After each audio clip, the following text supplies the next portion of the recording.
Hai semuanya, kali ini kita bakal belajar tentang konsep dasar sudut.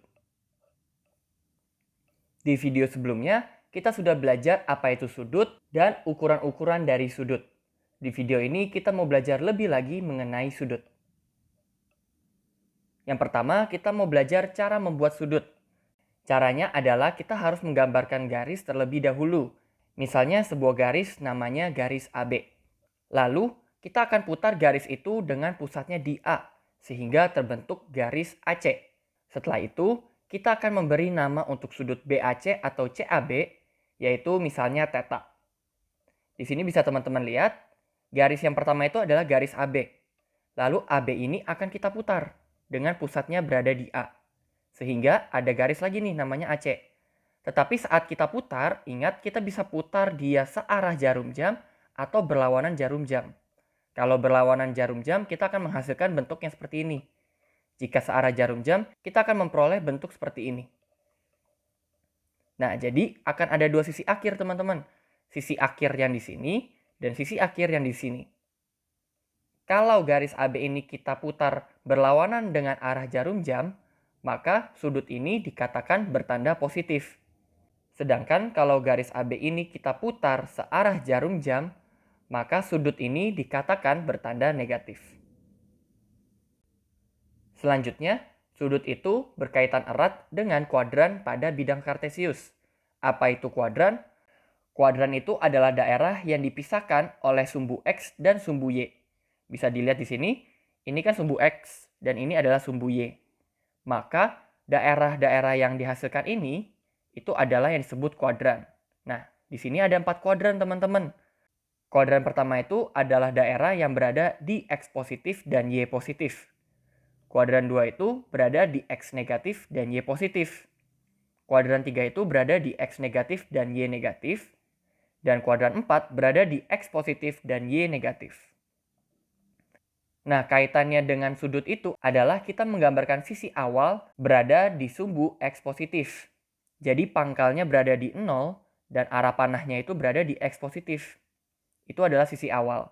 Setelah itu, kita putar sisi awalnya dengan pusatnya di 0,0, baik itu berlawanan arah jarum jam atau searah jarum jam. Ingat, kalau kita putar berlawanan arah jarum jam, kita akan mendapatkan sudut yang positif. Sedangkan kalau kita putar searah jarum jam, kita akan memperoleh sudut yang negatif. Sehingga kuadran 1 itu dikatakan adalah daerah di mana sudutnya itu berada di rentang 0 sampai 90 derajat. Kuadran 2 itu berada di 90 derajat sampai 180 derajat. Kuadran 3 itu 180 sampai 270 derajat. Dan kuadran 4 itu berada di daerah 270 sampai 360 derajat. Teman-teman juga bisa menyatakan kuadran ini dalam radian dengan cara yang ada di video sebelumnya. Nah, sekarang kita melihat contoh. Yang pertama kita diminta untuk menggambarkan sudut 60 derajat. Sudut 60 derajat ini berada di kuadran 1. Sehingga pasti berada di daerah ini, teman-teman. Maka kita bisa gambarkan sudut 60 derajat itu kira-kira berada di sini.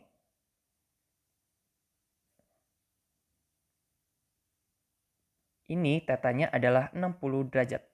Dengan sisi awalnya berada di sumbu X. Selanjutnya, gambarkan sudut minus 45 derajat. Sudut minus 45 derajat itu, kalau kita punya sisi awalnya di sumbu X, berarti kita akan putar searah dengan jarum jam. Berarti sisi awal ini diputar ke sini. Nah, minus 45 derajat itu berarti berada di kuadran 4. Berarti berada di sini. Bisa kita gambarkan, kalau minus 90 derajat berada di sini, maka minus 45 derajat itu adalah setengahnya. Berarti kira-kira berada di sini. Kita gambarkan, dia ada di sini. Di sini tetanya adalah minus 45 derajat. Yang ketiga, kita mau menggambarkan sudut 120 derajat. 120 derajat itu berada di kuadran 2. Berarti berada di sebelah sini. Dengan sisi awal berada di sumbu X, dan kita tahu bahwa sudut ini itu adalah 90 derajat, maka sisanya kita punya 30 derajat.